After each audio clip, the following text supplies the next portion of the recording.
Hey guys, welcome to Life with Di. Come along with me while we make Aunt Judy's sugar cookie dough recipe, along with my mom's dandelion jelly recipe, and make some thumbprint cookies. 2/3 cup of melted butter, 2/3 cup shortening,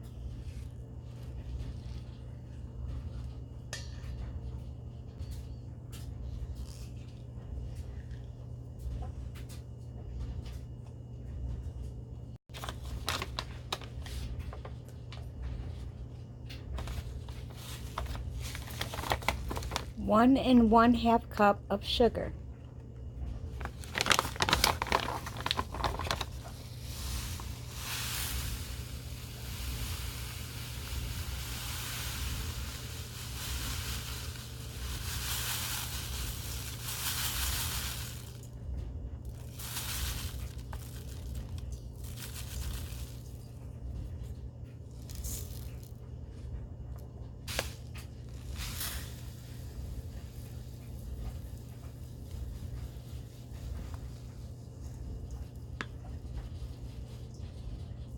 That makes 1 cup.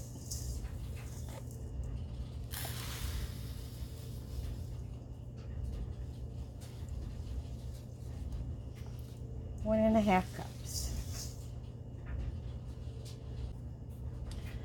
Okay, we are going to stir this together. Normally, we would use the mixer at this point, but my mixer broke, so I'm doing this by hand. And we are going to go ahead and add our 2 eggs.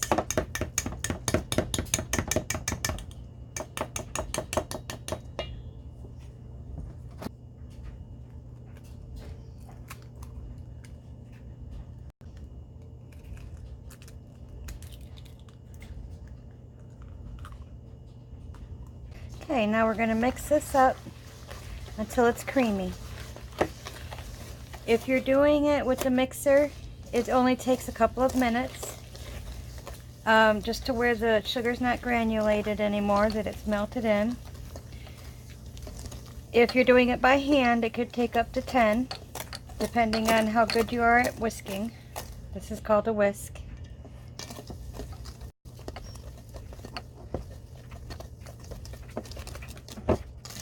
Remember to scrape your sides periodically. You get all that sugar down in there. At this point, all I'm doing is trying to get the butter and the shortening and the sugar to mix up and cream. I hope you can see what I'm doing. I'm going to go left-handed a little bit. First, I'm going to scrape my beater off. See how I got a little bit of this shortening on there? It's not going to get mixed in if it's on the beater. So we want to clean them off somewhat. Get all the big chunks down in there. Okay. Now we're going to go left-handed for a minute. When I first started cooking, I didn't have a mixer, and I did it by hand all the time. And not a big deal.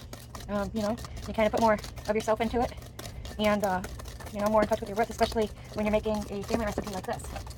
It just means more. I'm going to move my sifter, keep hitting it with the bowl, making a noise. Probably better. Okay, see how it's creaming up some? I've still got some lumps, I'm going to work on them.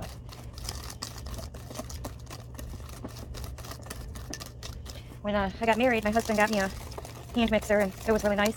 I used it a lot, and it was a second-hand one, but it worked really well. And then one day I couldn't find my beaters. Don't know what happened to them still. And so we went to a yard sale, and he found me a stand mixer where it had bowls with it and everything. And you would put the bowls on it, it would do its own turning, and the beaters and all that, you lift it up, put it down kind of thing. And that did really good for a long time, and probably close to 10 years. And then we were at Walmart or Myers or some store like that, a department store, and he found a nice hand mixer for it. It was by Oster, and it was in a little zipper set thing. Came with all the different attachments, and it was really nice. But like a week ago, it burned up on me. Maybe 2 weeks ago, it burned up on me. So the motor did. So I'm gonna have to get me a new mixer now. I got rid of my stand one because I don't have a lot of storage space for things I'm not using. So I had to get rid of it, and the other, I don't know, maybe I depended on the other one you bought or something. I don't know. Okay, you see how creamed this is? It's nice and smooth. Okay, we are going to start adding in our other ingredients now. 2 teaspoons of vanilla.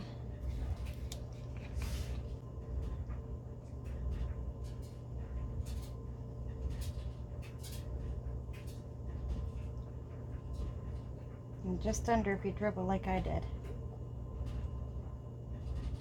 Okay, 2 teaspoons of baking powder.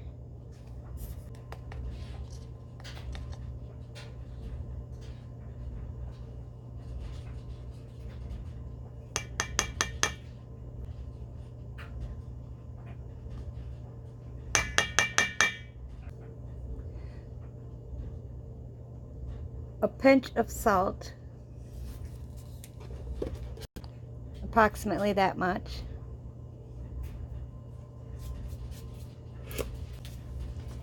Okay, before we add the flour, we are going to go ahead and give this a good mix. Don't forget to break the sides.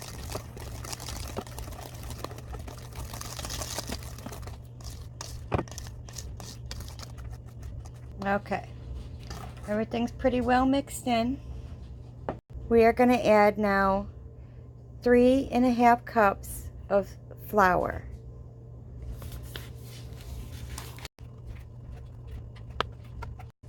One.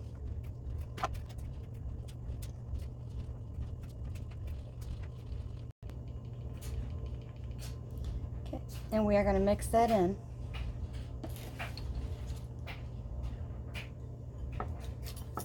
We're going to switch over to a large spoon.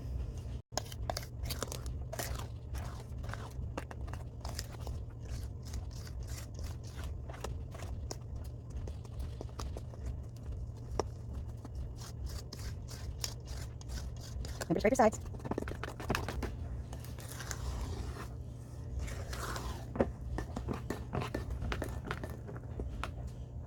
Okay. This is after 1 cup.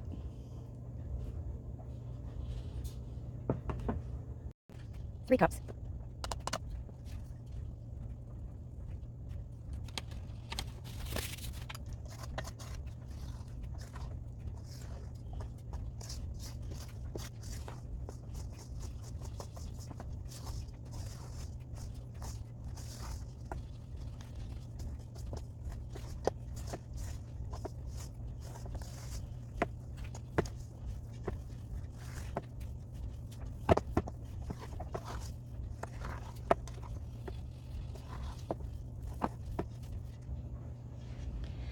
This is after the 3rd cup.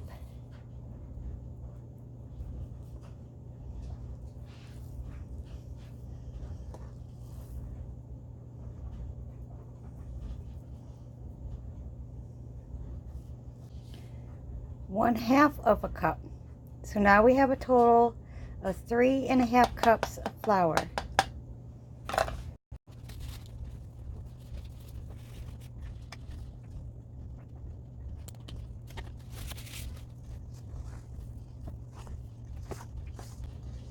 At this point, you're going to want to get your hands involved and get in here. Well, first you use something to scrape all the flour off the edges that's still here.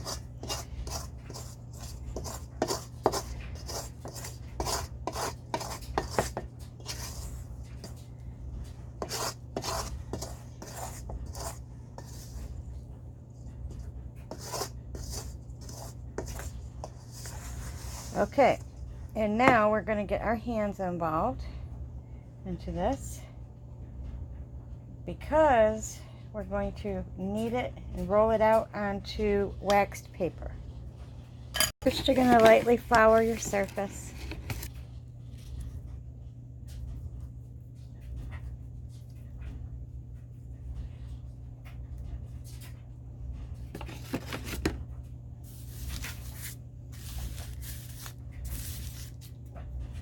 Then you're going to roll the dough out onto the surface.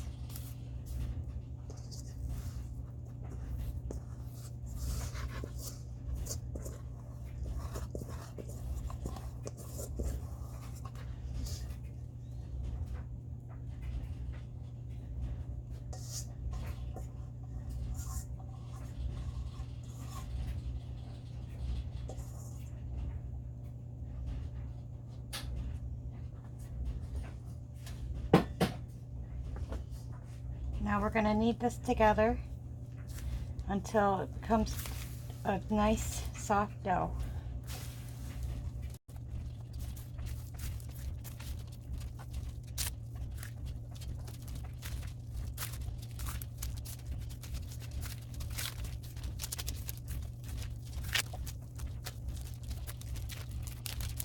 Okay. That is a beautiful dough. We're going to pat it out into a circle.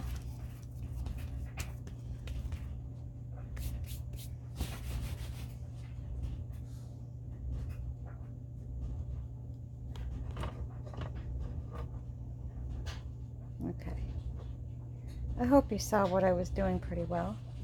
Okay, I'm going to take just a little bit more flour, just kind of sprinkle it around.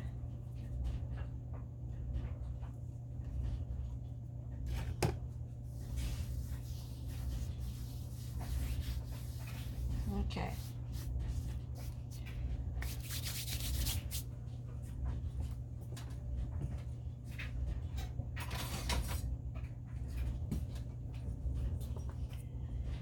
Okay, here I have a chef's knife. I'm going to lightly flour the knife so it'll cut correctly. I'm going to try to go directly down the center.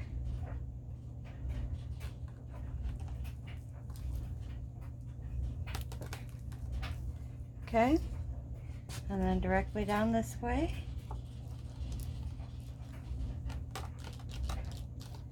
Okay, at this point you can start doing your coloring if you'd like to color them.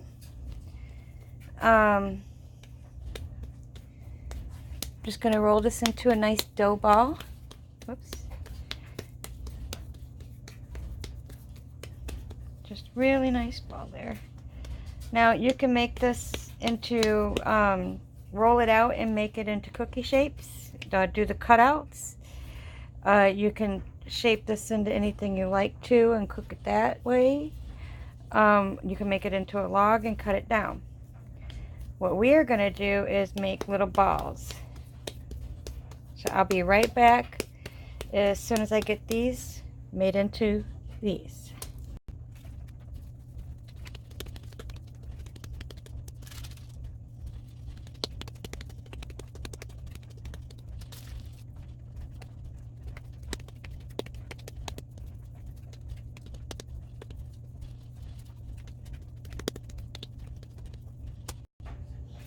Okay, now what you're going to want to do is get a little bit of flour on your hands.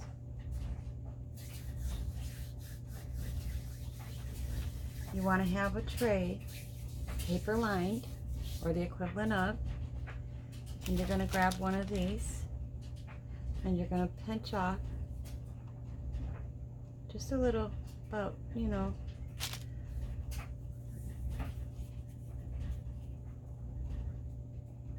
this size. Okay? They don't have to be perfect circles. You're going to lay these out on your little tray. You're going to pinch off another piece. If it starts to stick to your fingers, you'll just dip into the flour again and it won't stick. You want these approximately the same size, but they don't have to be exact. When you put them on a tray to cook, you want to put like size ones together so that they cook evenly. Okay.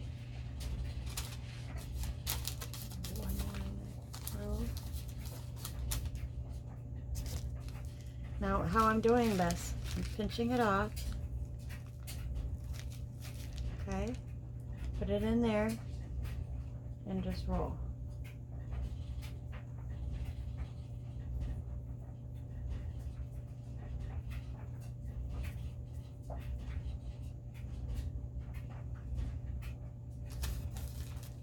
That's a little too big. I can pinch a little bit off and re-roll it. Very simple. put that into the next one.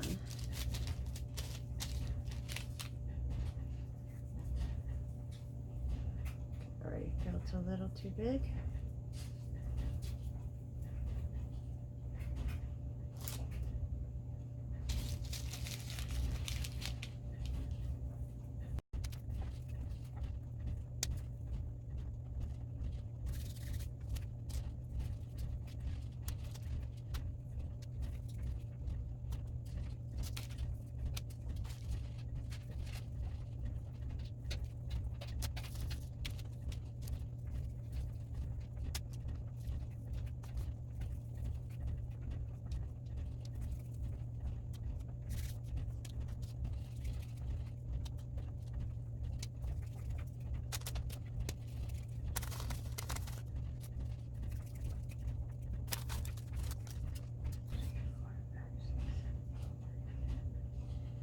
So I got 13 out of that quarter of the dough.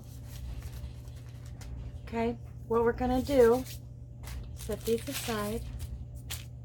What we're gonna do now is we're gonna take these little balls that we just made. We're gonna get some like-sized ones and put them into a lined pan. I'm using a foil pan just because it's easy cleanup. I'm going to choose the ones that are the same size or similar size. I think I'm not sure how many at a time I'm going to be able to do here. This one and this one. Okay, we're going to go ahead and just do 5 per tray. If you can get more, that's great. Now, I have a 1 tablespoon measuring spoon here, and I'm going to dip the back of it into the flour. Okay, we want to make sure you get all the way around. Okay.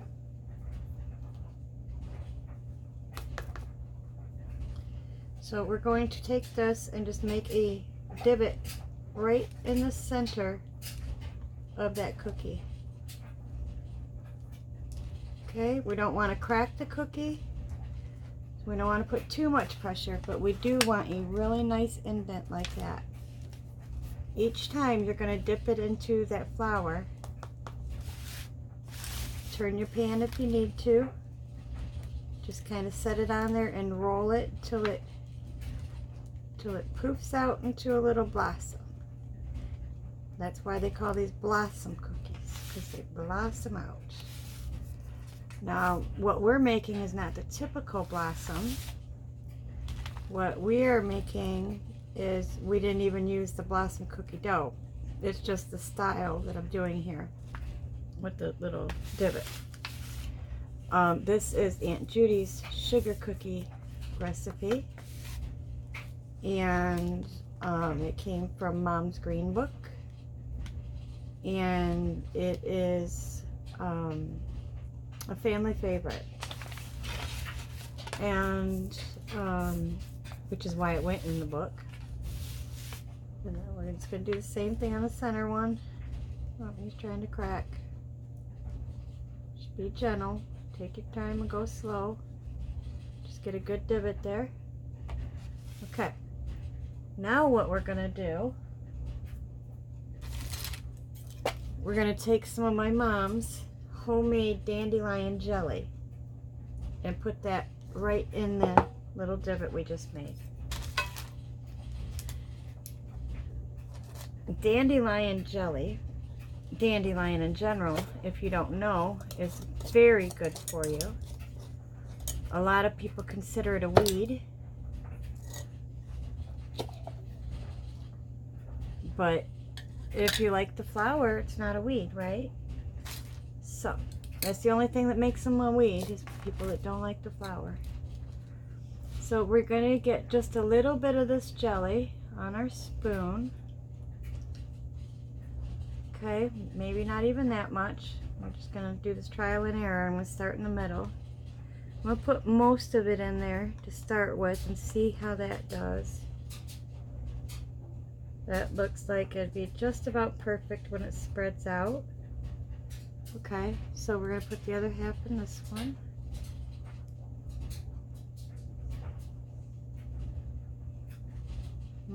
Maybe that should go, take a little bit off of that one.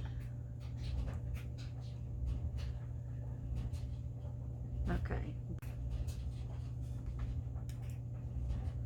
Okay, you don't want it like over the edges because you want it to stay in your little divot you created as well as possible.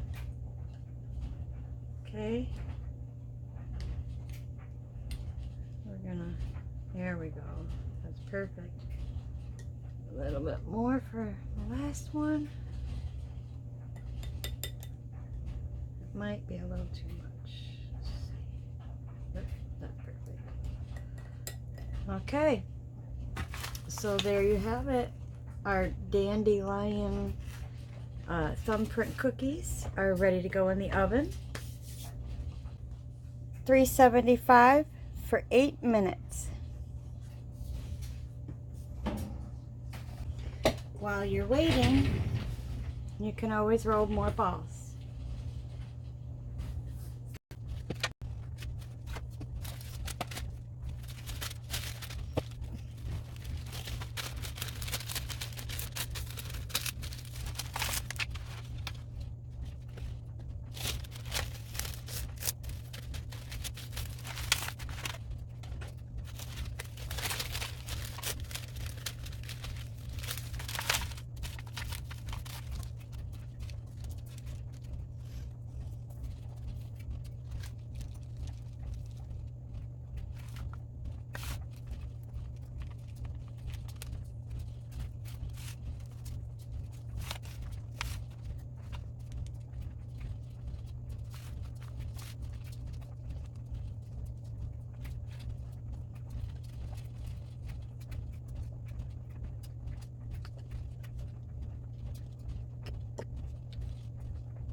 If you do have a cookie like me that splits like this one here, I don't know if you can see how it's split, you just kind of pinch it back together.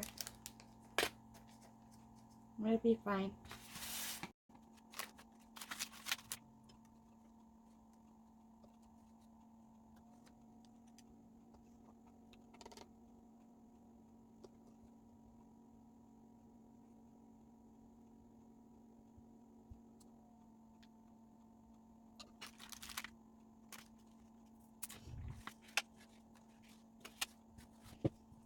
These are when they first come out of the oven.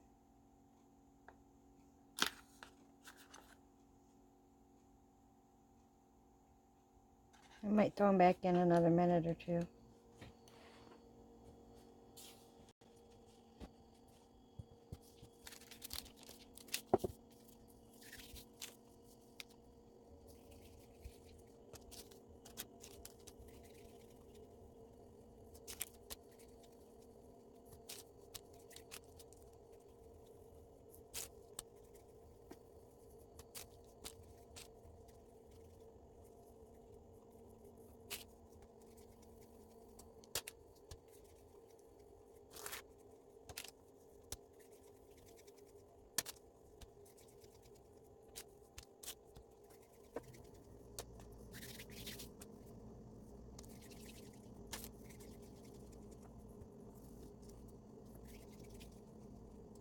There they are, guys.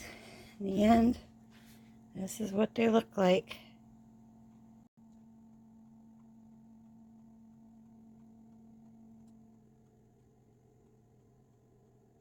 You can drizzle these with chocolate or whatever you want. Alright, I'm going to break one open and show you what it looks like. Okay, guys, here it is. Oops. Get my fingers on it.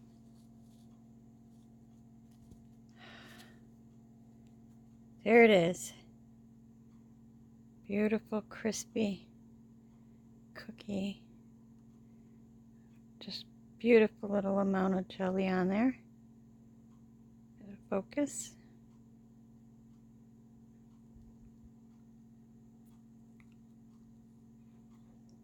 Just sweet enough. Just enough sweet. And you can use any kind of jelly.